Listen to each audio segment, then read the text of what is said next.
Hello everyone. अब यहाँ पर देखिए हम जे एस स्क्वायर शॉर्टकट का इस्तेमाल करके कैसे इस क्वेश्चन का आंसर बहुत जल्दी लिख देते हैं माय डियर। ओके, लेकिन जे एस स्क्वायर शॉर्टकट लगाने से पहले हमको देखना पड़ेगा कि चार कंडीशन सेटिस्फाई हो रहे हैं कि नहीं हो रहे हैं। अगर हो रहे हैं तब हम जे एस स्क्वायर शॉर्टकट का इस्तेमाल करेंगे और तब उसकी मदद से बहुत ही जल्दी आंसर लिख देंगे माय डियर। ओके, देखिए कैसे माय डियर। सबसे पहले चार कंडीशंस हम लोग देखते हैं, वो कौन सा चार कंडीशंस है जिसका हमको ध्यान रखना है। सबसे पहले देखना होगा कि आरएचएस में राइट हैंड साइड में जीरो है कि नहीं। देखिए यहाँ पे आरएचएस जीरो जीरो होना चाहिए राइट हैंड साइड में my dear. First condition satisfy हो रहा है। दूसरा कंडीशन ये है कि दो डिफरेंट लीनियर फैक्टर्स होना चाहिए। यहाँ पे देखिए दो डिफरेंट लीनियर फैक्टर्स हमने कंसिडर किया है my dear. Okay, second condition भी सेटिस्फाई हो रहा है। थर्ड कंडीशन ये देखना है हमें हमें माय डियर कि हर जगह एक्स का कॉफिशिएंट पॉजिटिव होना चाहिए। तो यहाँ एक्स का कॉफिशिएंट अगर देखा जाए तो वन है, पॉजिटिव है। यहाँ भी एक्स का कोफिशिएंट देखा जाए तो वन पॉजिटिव है। इसका मतलब हर जगह एक्स का कोफिशिएंट पॉजिटिव हो रहा है। तीसरा कंडीशन भी सेटिस्फाई हो रहा है माय डियर। फोर्थ कंडीशन ये है माय डियर कि हर जगह नेट पावर ऑड होना चाहिए। यहाँ पर अगर नेट पावर देखा जाए तो वन है, ऑड है। यहाँ भी नेट पावर देखा जाए वन, ऑड है। हर जगह नेट पावर क्या हो रहा है, ऑड हो रहा है। तो इसका मतलब अ, चारों कंडीशन सेटिस्फाई हो रहा है माय डियर। तो अब हम जे एस स्क्वायर शॉर्टकट लगा के बहुत ही जल्दी आंसर दे पाएंगे माय डियर। ओके, कैसे देखिए माय डियर। सबसे पहले हम क्या करेंगे कि हर लीनियर फैक्टर को जीरो के बराबर करके क्रिटिकल पॉइंट्स फाइंड आउट करेंगे। ठीक है, पता करेंगे। तो सबसे पहले हम x माइनस थ्री को जीरो के बराबर कर दिया। तो x का मान कितना आ रहा माय डियर, थ्री आ रहा। ये पहला क्रिटिकल पॉइंट आ गया। उसी तरीके से x माइनस टू को भी जीरो के बराबर कर दिया।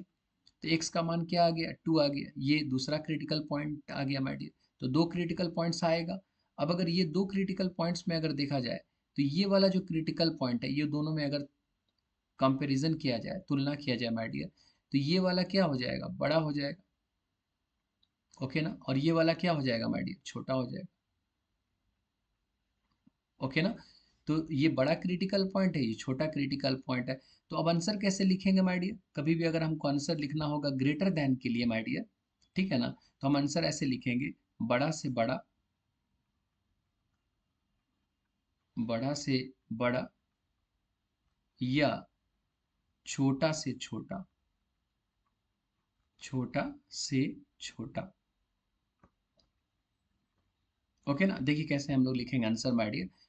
क्वेश्चन क्या पूछ रहा है, क्वेश्चन ये पूछ रहा है कि एक्स, वैसा एक्स बताइए जिसपे ये वाला एक्सप्रेशन क्या हो जाए, पॉजिटिव हो जाए। ठीक है ना। तो हम आंसर ऐसे लिखेंगे, एक्स अगर हम लिखेंगे बड़ा से बड़ा मीन्स तीन से बड़ा, बड़ा कौन है माय डियर, थ्री ना। तो अगर हम एक्स थ्री से बड़ा ले माय डियर, तब ये एक्सप्रेशन पॉजिटिव हो जाएगा। या अगर एक्स छोटा से छोटा ले, मतलब एक्स अगर दो से छोटा ले, तब भी ये एक्सप्रेशन क्या हो जाएगा, पॉजिटिव हो जाएगा माय डियर। देखिए कितना इजीली आंसर लिख दिए माय डियर। तो अगर आपको ये याद रहेगा कि अगर हमको ग्रेटर देन के लिए आंसर लिखना है माय डियर, तो आपको ये याद रहे सिर्फ बड़ा से बड़ा या छोटा से छोटा, तो इसकी मदद से आप बहुत जल्दी आंसर लिख सकते हैं माय डियर। ओके ना। या आप ऐसे भी आंसर को लिख सकते हैं my dear, X belongs to minus infinity to two union three to infinity. Okay, अब देखिए एक और एग्जाम्पल हम लोग यहाँ पर देख लेते हैं माय डियर। एक और एग्जाम्पल देख लेते हैं। अगर क्वेश्चन ये रहता x minus three, x minus two greater than और इक्वल टू जीरो, अगर क्वेश्चन ऐसा रहता हमारे लिए, ओके, और इसका आंसर लिखना लिखना रहता, तो ग्रेटर देन के लिए तो आंसर हम लोग लिखना सीख लिए, बड़ा से बड़ा या छोटा से छोटा। ठीक है, यहाँ पर क्वेश्चन क्या है, ग्रेटर देन और इक्वल टू। तो इसमें तो दो क्वेश्चन पूछा जा रहा है ना माय डियर। पहला क्वेश्चन ये पूछा जा रहा है कि वो एक्स बताइए जिस पर x minus three, x minus two, ये वाला एक्सप्रेशन क्या हो जाए, पॉजिटिव हो जाए।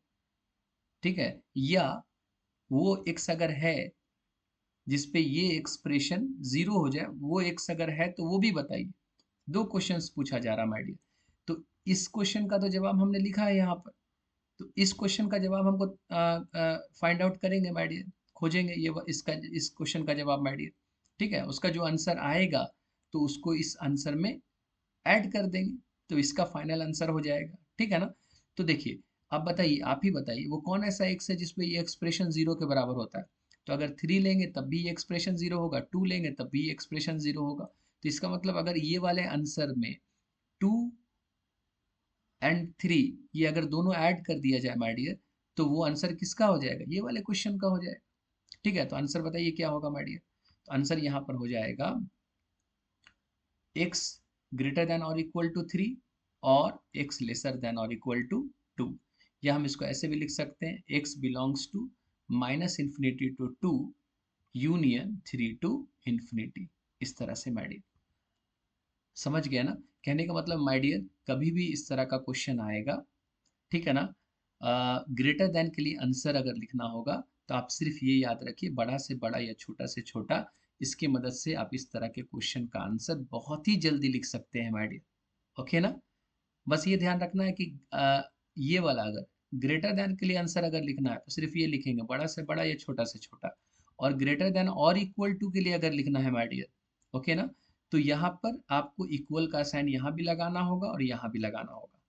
मतलब वो एक्स को भी शामिल करना होगा जिस पे एक्सप्रेशन जीरो के बराबर होता है। ठीक है, थैंक यू।